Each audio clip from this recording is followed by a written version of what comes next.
사랑하는 영락교회 지체들에게 주 안에서 평화 인사를 전합니다. 오늘은 2025년 3월 28일 금요일입니다. 오늘의 묵상 본문은 마태복음 13장 51절로 58절까지의 말씀입니다. 오늘 본문 말씀 51절부터의 말씀은 이렇게 시작합니다. 이 모든 것을 깨달았느냐 하시니 대답하여 그러하오이다. 주님께서 앞에 나오는 천국의 비유, 천국은 하는 5가지의 비유의 말씀을 주셨는데, 그 말씀을 천국을 깨닫게 하기 위해서 천국의 말씀을 비유로 계속 말씀해 주시는 거죠. 그리고 그 말씀을 또 풀어주셨어요. 그걸 깨달았느냐, 이해했느냐라는 게 아니죠. 이해했느냐, 알아들었느냐, 그게 아니라 깨달았느냐라고 말씀하신 겁니다. 몸으로 깨달는 거죠. 삶으로 깨달는 거죠. 그 뜻을 받는 것이죠. 깨달았느냐? 그렇습니다. 라는 제자들의 결단의 대답이 나오는 거죠.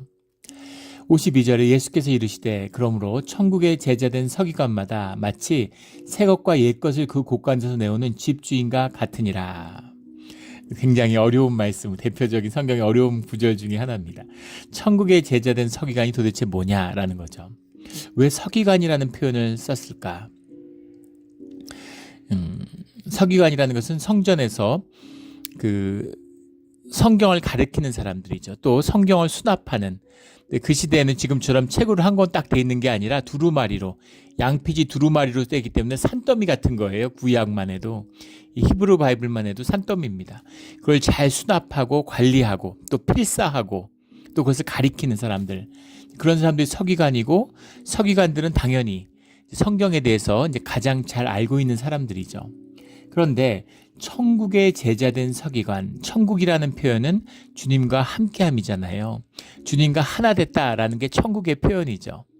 공간적인, 물질적인 의미가 아니에요. 물리적인 뜻이 아닙니다. 주님의 뜻을 받아들이고 주님과 함께하는 곳, 주님을 따라가는 곳, 그곳이 천국이죠. 거긴 나사렛이 될 수도 있고 가버나움이 될 수도 있고 예루살렘이 될 수가 있고 십자가의 형장이 될 수도 있습니다. 그런데 예수님과 함께하는 그곳, 하나 된 그곳, 또 예수님과 육체적으로 동행했다고 해서 제자 된 것이 아니죠. 가룟 유다는 예수님과 함께 되고 사도로 부르심을 받았지만 제자도 사도도 아니었습니다. 그렇게 본다면 천국의 제자 됐다라는 것은 주님과 하나 됐다라는 뜻이죠. 그런데 또 주님의 뜻에 따라 주님의 소명을 받아 살아가는 자들, 헌신된 자들입니다. 천국의 제자 된 서기관, 이 말이 아주 의미심장하잖아요. 그러니까 종교인이지만 신앙인으로 거듭난 자죠. 성경을 잘 알아요. 그런데 하나님의 뜻을 따라 깨달은 자들입니다. 말씀의 참된 뜻을 주님 안에서 깨달은 자들, 그들이 천국의 제자된 서기관이죠. 대표적인 사람은 바울을 들 수 있겠죠. 유대의 랍비고 공회원이었지만 부활하신 주님을 만나서 복음을 전파하는 그런 사도됨, 말씀의 사도로 거듭났죠. 그런 걸 생각해 보시면 되겠죠. 천국의 제자된 서기관마다 마치 새 것과 옛 것을 그 곳간에서 내오는 집주인과 같으니라. 새 것과 옛 것, 집주인이 있는데 집에서 포도주를 갖고 나와도 오래된 것과 새 포도주를 같이 가져 나오고, 집에 있는 거, 우리 구역 모임 같은 거 해보면 그러시잖아요. 우리 호스트를 맡은 가정에서 음식들 뭐 다 내오죠. 뭐 얼려놨던 것부터 뭐 새로 산 것부터 뭐 다 음식 먹을 수 있는 거 다 갖고 나오잖아요. 그런 것과 같은 것이죠. 주님께 받은 새로운 복음도, 하지만 이미 주어진 말씀도 함께 받는 것이죠. 그 말씀 가운데에서 주님의 뜻이 나타나니까. 우리 어제도 나누었지만 십자가의 복음, 십자가가 우리 생명나무라고 나누었죠. 나무의 표상, 생명의 표상, 영원한 삶의 표상이 생명나무인데 그 나무가 생명을 표상하잖아요. 그 나무가 십자가죠. 그게 뭐겠어요? 예수님이 우리와 함께 하시는 것, 하와와 아담과 함께 천국을 나오시는 주님, 광야에서 그 주의 백성들과 함께 동행하시는 주님, 그게 십자가입니다. 그게 주님의 십자가죠. 나를 부인하고 주님과 하나 되고 주님을 따라 나서는 우리, 그건 우리의 십자가죠. 그 십자가가 동행하는 거예요. 새 것과 옛 것을 그곳에서 내오는 집주인과 같으니라. 천국의 제자단 서기관. 그러니까 주님의 뜻에 따라서 헌신되고 주님의 뜻을 삶으로 사는 사람이지만 동시에 말씀도 잘 알고 주님의 뜻도 잘 헤아리는 이제 그런 사람이죠. 집례도 잘하고 예전도 잘 알고 헌신할 수 있는 그런 분이죠. 천국의 제자된 서기관입니다. 그 한국에서 섬길 때 그 교회에 장로님이 계셨는데 그 교회가 이제 오래된 교회입니다. 근데 거기 장로님이 계셨는데 장로님도 아주 훌륭하셨어요. 우리 전에도 나눈 적이 있었죠. 그 장로님이 얼마나 헌신적이신지. 그런 대기업 계열사의 사장님이었는데 장로님으로 피택이 되시니까 사표를 내고 직장을 그만뒀습니다. 그리고 풀타임으로 이제 교회에 봉사하시는 거예요. 그래서 회사 출근하는 것처럼 서류 가방 들고 이렇게 교회 아침에 출근하시면은 양복 입고 와서 옷을 딱 갈아입고 그분이 직장 생활 어떻게 했을까 하는 게 이제 짐작이 되더라고요. 그래서 뭐 은행 일부터 시작해서 교회 사무일부터 이런 걸 다 보고 그리고 정원 관리도 하고 청소도 하고 교회 모든 일을 아침부터 저녁까지 풀타임으로 하고 퇴근하시는 겁니다. 매일 그렇게 오세요. 그런데 저는 뵙지는 못했지만 그 아버님 얘기를 많이 들었습니다. 근데 그 아드님한테 들은 게 아니라 다른 분들이 얘기를 많이 하시더라고요. 그 나이 연세 많으신 분들이. 그 중에 이제 은퇴한 집사님이 그런 얘기를 했어요. 그분 어릴 때 아버지를 잃었는데 그 돌아가신 장로님, 그분이 아까 말씀드린 장로님의 아버지죠. 교회 파운더 중에 한 분이셨는데 얼마나 그 의지가 되고 좋았는지 삶에 어떤 어려움이 있어도 그분이 이제 교회 장로님이 교회 앞에서 오는 분들을 이렇게 환영을 하고 영접위원을 했는데 예배에 그 얼굴만 보면 삶의 근심과 염려가 다 녹아내렸다는 거예요. 그리고 안심이 됐다고. 그 장로님만 보면 안심이 됐대요. 이번 어려움도 잘 넘어갈 수 있겠구나. 그러니까 아버지처럼 생각하고 의지하고 평생을 살았다. 이런 말씀을 하시더라고요. 그게 교회의 리더고 장로님의 모습입니다. 무슨 일을 하고 봉사하고 물론 그런 것도 소중한 것이지만 존재죠. 그 존재가 은혜가 되고 평화를 끼치고 화목을 섬기는 그런 자리가 돼야 되는 거죠. 그것이 천국의 제자된 서기관입니다. 말씀도 잘 알죠. 성경 인도도 잘 할 수 있죠. 근데 그것보다 더 중요한 것은 주님과 하나 되는 천국의 복음을 준 자, 그것을 삶으로 사는 자, 그것이 천국의 제자된 서기관이다. 우리 천국의 제자된 서기관으로서 주의 길을 갖는 우리 모두가 되기를 주의 이름으로 축원합니다. 우리 이 말씀도 마찬가지예요. 여자가 가루 서말 속에다가 누룩을 넣은 것과 같다. 이걸 굉장히 부정적으로 해석하는 말씀이 있다고 그랬잖아. 이것처럼 천국의 제자된 서기관도 부정적으로 해석하는 그런 해석들도 들은 적이 있습니다. 일단 서기관이란 말이 거슬리는 거죠. 근데 서기관을 부정적으로 볼 필요, 서기관은 원래 필요한 것이죠. 제사장이란 귀한 것이에요. 근데 이 시대의 제사장들, 예수님 시대의 제사장이라는 건 뭐 말이 제사장이지 제사장도 아니죠. 원래 그 이스라엘의 유다의 그 제사장들의 이름이 쭉 기록되어 있습니다. 근데 예수님 시대 그 이전에 한 400년 동안은 이 제사장이라는 게 엉망인 겁니다. 에돔 출신의 그리고 이 로마의 분봉왕이 왕으로 있는데 뭐가 제대로 되겠어요.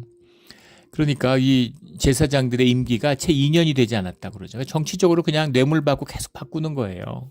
아무 의미가 없는 겁니다. 그런 것 때문에 그렇지 주님께 제사를 드리는 제사장의 부르심이라는 게 얼마나 귀한 것입니까? 그런 의미에서 서기관을 부정적으로 볼 이유가 없는 것이죠. 53절에 예수께서 이 모든 비유를 마치신 후에 그곳을 떠나서 고향으로 돌아가사 갈릴리의 두 번째 사역을 마치신 겁니다. 그리고 이제 그 가버나움 쪽에서 나사렛으로 돌아오신 것이죠. 그들의 회당에서 가르치시니 그들이 놀라 이르되 이 사람의 지혜와 이런 능력이 어디서 났느냐. 회당에서 가르치셨다. 가르치시는 게 뭘 가르치셨겠어요? 말씀을 가르치시는 거죠. 우리 이사야서 같은 걸 다 꺼내오셔서 읽어주시고 그 말씀을 풀어주시는 거예요. 근데 일단 사람들이 충격을 받는 거죠. 왜냐하면 히브리 바이블을 읽는다는 것 자체가 놀라움입니다. 그걸 읽을 수 있는 사람이 거의 없는 거예요. 중세도 그랬습니다. 중세는 성경이 다 라틴어로 되어 있었어요. 라틴어의 성경을 다른 말로 번역을 하면 그러면은 성령 모독죄로 처벌을 받았습니다. 그 영국에서 15세기에 일어났던 종교개혁과 나중에 연결이 되죠. 그 라틴 성경을 영어로 번역하는 거예요. 그 초기에 영어로 번역했던 사람들은 다 죽었습니다. 예, 그 성경 모독죄로. 그래서 왕이 헨리 2세 때죠. 왕이 그 케임브리지 대학에 가면 그 킹스 컬리지라는 게 있는데 거기에 그 아주 멋있는 그 성당이 교회가 있습니다. 그 교회 건물이 있는데 그거를 이제 헨리 2세가 지었죠. 자신이 회심한 다음에 주님의 은혜로 그것을 봉헌했어요. 거기서 이제 그 크리스마스 때 이런 뭐 칸타타도 하고 이제 아주 유서 깊은 그런 건물입니다. 근데 헨리 2세가 이제 처음에 핍박하는 거죠. 종교인이 돼가지고 사람들을 데려다가 그 번역한 자들을 핍박하는 거예요. 그래서 처음에는 죽음의 위협을 가하는데 성경 번역하고 그 성경 읽으면 가만 안 두고 참 그 아이러니하죠. 성경을 못 읽게 하고 성경을 읽으면 가만 안 두겠다. 기독교인을 강요하면서 그게 기독교죠. 그게 종교입니다. 맨날 성경 얘기하는데 성경을 깨달아 알지 못하게 막아요.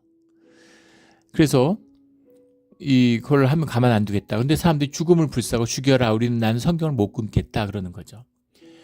그러자 다시 이번에 회유하는 걸로 금을 한 덩이씩 땅을 주고 금을 주겠다. 빚을 다 탕감해 주겠다. 성경 번역만 마치면 끝이면 읽는 것만 끝이면 그러니까 금을 거절하는 겁니다. 거기서 헨리 2세가 큰 충격을 받게 되죠.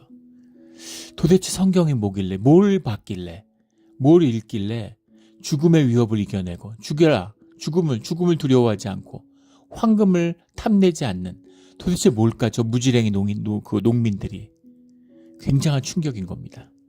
그래서 성경을 읽게 되었다는 걸 성경이 도대체 뭘까 이제 그런 거죠. 이 주님의 인도하심의 비밀이죠. 라틴어로 읽는 거예요. 라틴어로 성경을 읽으면 누가 알아듣습니까? 종교인들만 종교적으로 훈련받은 사람들 극소수의 그런 종교인들만이 읽는 거지 직업적인 종교인들만 무슨 그 일반 사람들은 전혀 못 알아듣는 거예요. 예배만 오는 거지 말씀을 알아들을 수 없는 겁니다. 그러니까 예수님의 임재를 막은 것처럼 예배 가운데 주님의 임재를 말씀을 가로막고 있는 거죠. 종교인들이. 이 시대에는 이것은 히브리어로 적어 있잖아요. 히브리 바이블이니까 구약이니까. 그런데 다 아람어를 쓰는 겁니다. 아람어를 쓰기 때문에 히브리어를 못 읽어요. 예전에 요즘은 뭐 그렇지 않겠지만 예전에 그런 말을 들었어요. 한국의 의사들이 이제 그 처방전을 전부 영어로 쓰잖아요.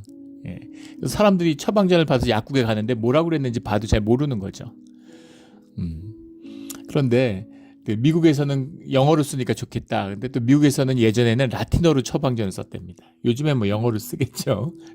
라틴어로 써서 이제 환자들이 못 알아보게 하려는 거죠. 그게 권위인 거죠. 그게 파워인 거죠. 그런 거예요. 그러니까 사람들이 접근할 수 없는데 회당에서 사람들에게 말씀을 가르치시는 겁니다. 말씀을 주님은 세 가지를 하시죠. 티칭을 하시고 프리칭을 하시고 힐링을 하십니다. 티칭을 하시는 거예요. 그래서 말씀을 가르치시는 겁니다. 그래서 가르치시니 그들이 놀라 이르되 이 사람이 이 지혜와 이런 능력이 어디서 났느냐. 도대체 어디서 누구에게 배웠길래 이렇게 말씀을 풀 수가 있을까. 말씀을 읽는 것도 신기한데 주님의 말씀을 이렇게 말씀의 주인이신데 말씀이 육신이 돼서 오셨는데 너무 당연한 거지만 본질을 보지 못하는 자들은 현상을 보고 놀라워하는 거죠. 어떻게 저럴 수가 있지? 어떻게 저럴 수가 있지? 이러고 놀라는 겁니다. 그들이 반응하지 않아요. 현상에 리액트하는 것이 에고의 사람들이죠. 현상의 사람들, 세상에 속한 자들은 말씀은 본질의 것이잖아요. 그래서 본질을 만나지 못합니다. 현상에 리액트할 뿐이니까. 그래서 교회에 사람이 모이냐, 건물을 뭐 새로 지었느냐, 뭐 프로그램을 하느냐 이런 거에 반응하지 말씀이 열리고 주님의 음성을 듣는 것 이런 거에 아무 관심이 없어요.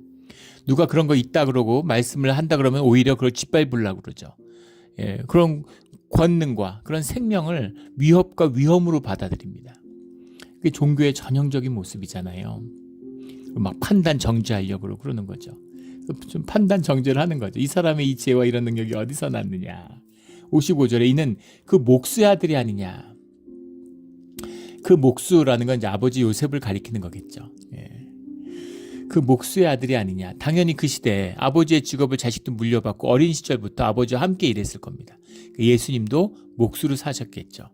목수로 살았기 때문에 그 지역에만 머물지 않고 다른 지역을 돌아다녔을 거예요. 일을 쫓아다니니까 목수들은. 그러니까 그 목수의 아들이 아니냐. 목수가 그 시대, 뭐 어느 시대에나 요즘은 좀 다르지만 항상 천직이었죠. 요즘처럼 뭐 돈 잘 벌고 이런 게 아니에요.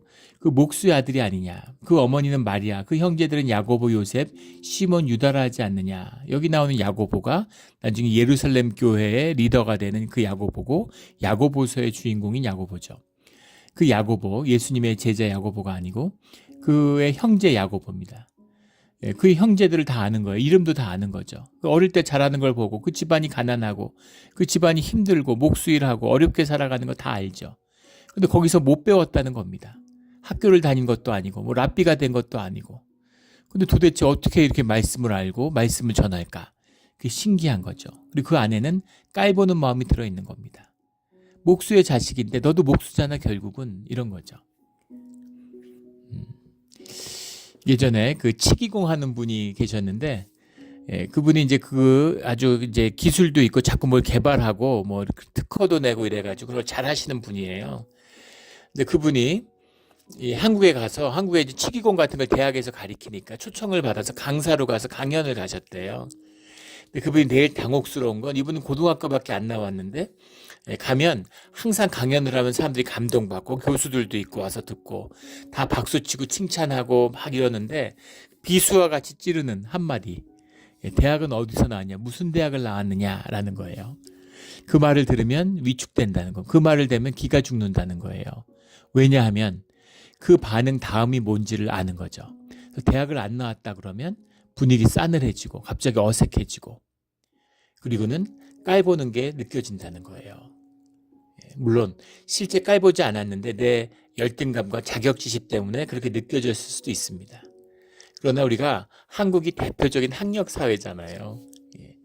학력으로 사람들을 깔보고 학력으로 사람을 판단합니다. 그런 거죠. 그래서 깔보는 거예요. 목수 자식인데 배운 게 없는데 가난한데 이런 거죠. 이것이 세상의 눈입니다. 현상을 보는 것, 껍데기를 보는 것. 껍데기를 보니까 껍데기를 부지런히 만들어야 되잖아요. 평생 이래도 썩은 엉겅퀴만 거둔데 그 엉겅퀴로 나뭇잎 치마를 계속 만드는 거잖아요. 자기의 부끄러움과 수치를 가려야 되니까. 그래서 학력이 필요하고 돈이 필요하고 좋은 옷 입어야 되고 좋은 집 살아야 되고 좋은 차 타야 되고 좋은 시계 차야 되고. 예전에 군에 근무할 때 이제 그 국방부에 근무를 했는데 연합사하고 함께 있었어요. 연합사니까 미군들이 많습니다. 근데 그 신기한 거는 참 그 미국 사람들이 신기한 게 굉장히 소비 수준이 높은 거예요. 그래서 월급 받으면 다 써버리는 겁니다. 근데 자기 수입에 걸맞지 않은 물론 이제 군인들이 대우를 잘 해주니까 미국에서 또 월급을 많이 받죠.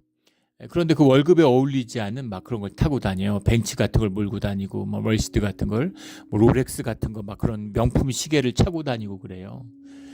그래서 그 시계를 왜 차느냐고 그런 비싼 시계를 이렇게 물어보니까 그 들었던 이제 이야기가 기억이 납니다. 운동화 같은 거 굉장히 이제 비싼 거 사신고 막 이러는데, 그 차를 타고 있을 때는 차를 보고 자기를 판단하지만 차를 안 타고 있을 때는 시계를 보고 판단하기 때문에 그 시계를 좋은 걸 차야 된다 이렇게 얘기하더라고요. 그런 판단을 받으면 무슨 의미가 있을까요? 그게 나한테 소중하고 중요한 거죠. 내가 거기에 묶여 있으니까. 그게 나니까. 내가 껍데기라고 생각하는 거예요. 중심에 진실이 없는 사람들, 나의 나됨을 만나지 못한 사람들은, 나를 누리고 나를 살지 못하는 사람들은 껍데기가 중요한 겁니다. 무시당하면 죽을 것 같고 우쭐하면 막 사는 것 같고 그러는 거죠. 그래서 그걸 만들려고 일생을 땀 흘려가지고 껍데기를, 가짜를, 거짓을 쌓아 올리는 거예요. 주님이 진주와 같은 생명을 주셨는데 그걸 세상에 갖다 팔아먹고 엿을 바꿔와서 엿이 달다고 좋아하는 겁니다. 그 어리석음, 그 악함, 그게 우리 인간들의 모습인 거죠. 세상을 사는 우리들의 모습인 겁니다. 그런데 진실을 사는 사람들은, 나의 나됨을 사는 사람들은, 주님의 형상을 만난 사람들은 그런 거에 전혀 개의치 않죠. 그래서 주의 자녀들, 십자가를 만난 자들은 소박하고 소탈한 삶을 사는 겁니다. 소탈하게 살아가는 거예요. 소박하게 살아가는 거예요. 그 비밀이 주님과 동행하는 것에 있는 거죠. 우리 주님과 함께 동행하는 우리 모두가 되기를 주의 이름으로 축원합니다. 56절에 그 누이들은 다 우리와 함께 있지 아니하냐. 그런즉 이 사람의 이 모든 것이 어디서 났느냐. 궁금한 것이죠. 하늘에서 난 것을 모르기 때문에 그런 것이죠. 57절에 예수를 배척한지라. 예수님이 이것을 아신다는 의미가 무슨 예수님이기 때문에 그냥 안다? 이런 거 아니죠. 예수님으로 태어났기 때문에 그냥 뭐 그릭도 하고 뭐 아라미아 동네에서 배웠겠지만 히브리어는 그냥 날 때부터 알고 이랬을까요? 그러려면 뭐하러 육신에 있고 목수의 자식으로 이 갈릴리 땅에 태어나셨겠습니까? 그런 거 아니죠. 히브리어를 공부하셨겠죠. 영특했다고 하니까 영특했다는 게 사실은 히브리어를 할 줄 알았다는, 목수였기 때문에 헬라어를 할 줄 알았겠죠. 감독관들, 목수를 일시키는 사람들은 다 헬라어를 하니까 헬라어도 배워서 알았겠죠. 그런 겁니다. 그 지혜가 있고 영특하니까 그 지혜를 통해서 이제 그걸 배워 나가는 거죠. 그리고 말씀에 얼마나 진심이고 말씀을 깊이 깨닫고자 했겠습니까? 그리고 성령이 함께 하시니까 말씀을 깨달아 알게 되는 거죠. 이게 말씀의 비밀이잖아요. 기가 막힌 거죠. 기가 막힙니다. 우리 강해 설교를 하다 보면 뭐 정말 주옥 같은 말씀이 많지만 중간에 막 족보 같은 거 나오고 이러면은 정말 난감할 때가 있어요. 민수기 이런 거. 난감할 때가 있습니다. 그런데 그걸 도대체 이걸 뭘 어떻게 말씀을 전할까? 근데 그 말씀을 읽고 주님 말씀하십시오. 주님 말씀하시오. 주의 종이 듣겠습니다. 주님 말씀하옵소서. 주의 종이 듣겠습니다. 그리고 말씀을 계속 읽고 기도하면 놀랍게도 그 가운데 주님이 주시는 말씀이 나타납니다. 주님의 말씀을 주세요. 우리 마음을 열어주시고 그 깊은 비밀이 있는 거죠. 그게 말씀입니다. 그래서 말씀을 기도와 함께 묵상을 해야 되는 거죠. 큐티를 해야 되는 겁니다. 성경 지식 쌓으라는 게 아니죠. 성경 지식 쌓아서 뭐 하겠어요. 물론 뭐 목사는 성경 지식이 있어야 되겠죠. 성경을 가르치니까. 그러나 성경 지식이 신앙을 가로막는다면 아무 의미 없는 겁니다. 예수께서 말씀하시는데 57절에 예수를 배척한지라. 예수께서 그들에게 말씀하시되 선지자가 자기 고향과 자기 집 외에서는 존경을 받지 않음이 없느니라. 우리 뭐 예레미야 선지자 같은 데서도 그런 모습을 볼 수 있죠. 껍데기를 보는 자들, 현상에 리액트하는 자들은 본질의 역사를 만나지 못하니까. 그런데 모르는데 안다고 생각하는 거죠. 껍데기를 아니까. 그 사람 옷을 입은 걸 아니까.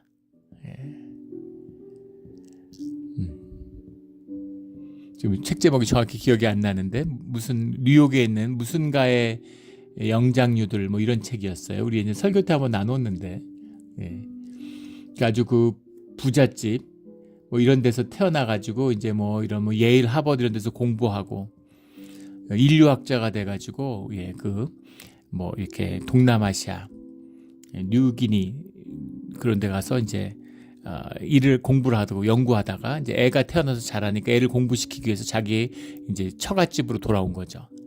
그러니까 부잣집이고 부자 동네니까 거기서 아이를 이제 뭐 프리스쿨 뭐 유치원 보내는 얘기예요. 거기서 만난 사람들의 행태인데 그걸 이제 영장류 유인원에 비유하고 있는 거죠. 그런데 이제 학교에서 처음 이렇게 만났는데 사람들이 처음 딱 만났는데 처음 이제 백을 본다는 거죠. 백을 보고 얼굴 보고. 백이라는 게 뭘 넣고 다니기 위해서 들고 다니는 게 아니라 나의 신분 증명서 같은 거죠. 백을 버는데 백을 봤는데 백이 시원찮아? 그러면 이제 일단 그냥 무시하는 겁니다. 그런 거죠. 그런 걸 말씀하고 계시는 거죠. 고향과 자기 집에서는 껍데기를 아니까 존경을 받지 않음이 없느니라 하고 말씀하시는 거죠. 그런데 여기서 또 신비는 주님이 갈릴리 땅에서 사역이 안 되는데 갈릴리에서 3번에 걸친 사역을 하셨다는 거예요. 지금 물론 나사렛에 계시지만 58절에 그들이 믿지 않음으로 말미암아 거기서 많은 능력을 행하지 아니하시니라. 믿지 않음으로 말미암아. 주님이 우리에게 반응하시고 우리와의 관계죠. 만약에 그냥 은혜를 쏟아 부으실 생각이었다면, 이적이 목적이라면은 오실 것도 없죠. 뭐 하늘에서 다 구름 타고서 하시면 되잖아요.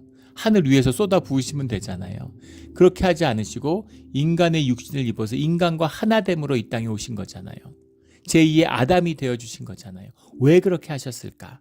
우리와 연합이고 우리의 삶의 꿈이 되어주시고 우리의 삶의 이 휴먼 콜렉티브니스, 이 인간성, 인간됨에 대한 구원을 열어주시려고 하시는 거죠. 그런데 그것은 하나님의 은혜와 우리의 자원함이 만나야 되는 겁니다. 우리가 싫어하는데 막 멱살 끌고 막 천국으로 끌고 가지 않으세요. 우리가 소원하고 우리의 꿈으로 그것을 받아야 주님의 뜻 안에서 주님의 은혜로 성취되는 것이죠. 그것을 주님의 이 하나됨을 믿음이라고 얘기하죠. 주님은 영이신데, 하나님은 영이신데 우리가 주님과 어떻게 함께 할 수 있을까? 우리가 혈육의 사람인데, 우리가 이런 짐승 같은 본능을 갖고 있는데 그걸 뛰어넘어서 어떻게 하나님의 형상을 피워낼 수 있을까? 그것이 주님과 함께하는 믿음이죠. 믿음이 있어야지 주님의 일을 만나게 되는 겁니다. 이걸 오해하시면 안 되죠. 내가 믿음이 세고 믿습니다 이러고 믿음의 능력이 있어서 막 믿음을 행하고 그런 게 아니에요. 믿음이라는 것은 하나됨이고 하나됨의 전제는 진실함이죠. 거짓이 없다는 얘기죠. 거짓이 없어야 되고 진실을 살고 자원함으로 주님과 함께 원하면 그것이 겨자씨만한 것일지라도 생명으로 피어나서 주님의 열매를 맺게 된다는 겁니다. 그게 믿음이잖아요. 믿음으로 말미암아.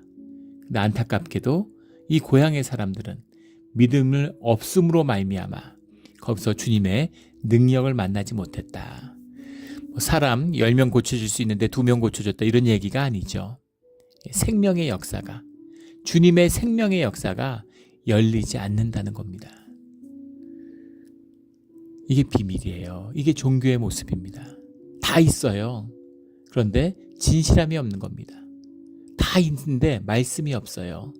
다 있는데 화목함이 없어요. 다 있는데 하나됨이 없어요. 다 있는데 코이노니아가 없어요. 결론은 아무것도 없는 겁니다. 결국은 아무것도 없이 다 썩어지는 거예요. 이게 우리의 삶이고 종교의 실제입니다. 근데 현상을 쫓는 사람들, 껍데기의 사람들은, 종교를 쫓는 사람들은 사람이 모이고 힘이 모이고 돈이 모이고 막 영향력을 행사하고 사람을 높이고 막 이러면 그게 좋은 거죠. 높임받고 의가 차오르고 이러니까.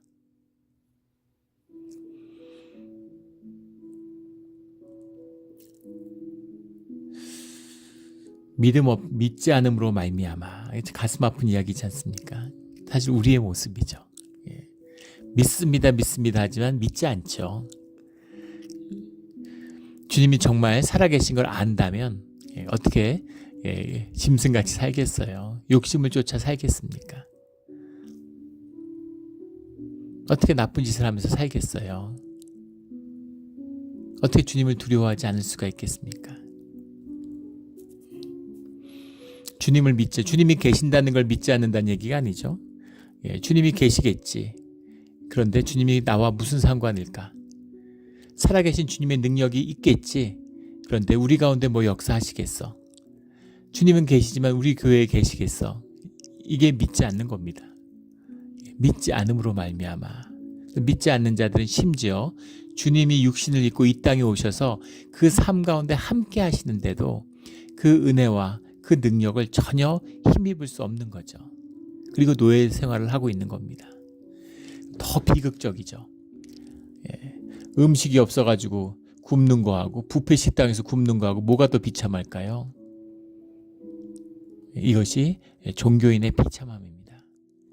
주님의 부르신 가운데 교회를 나왔어요. 큰 은혜입니다. 쉽지 않아요. 교회 바닥을 한번 밟는 게 쉬운 일이 아닙니다. 그런데 교회에 와서 예배 가운데 있다면 그러면 주님의 말씀이 열려야죠. 말씀은 어떻게 열릴까? 우리의 믿음입니다. 우리 믿음으로 말미암아 주님의 말씀이 열리며 주님의 생명의 능력을 만나 살아가는 그런 우리 모두가 되기를 예수 그리스도 이름으로 축원합니다. 아멘. 기도드리겠습니다. 하나님 아버지 감사합니다. 귀한 말씀을 주시니 감사하고 또 주님을 초청해 주셔서 주님의 품 안으로 안아주시니 감사합니다. 오직 자녀됨으로 그 진실 하나를 붙들고 주님을 향한 자원함으로 나아가는 그런 우리의 신앙, 우리의 믿음이 되게 하여 주시옵소서. 주 안에서 고난을 이기고 승리함으로 믿음이 자라나는 우리의 삶의 하루하루가 되게 하여 주시옵소서. 감사하며 예수 그리스도 이름으로 기도드렸습니다. 아멘.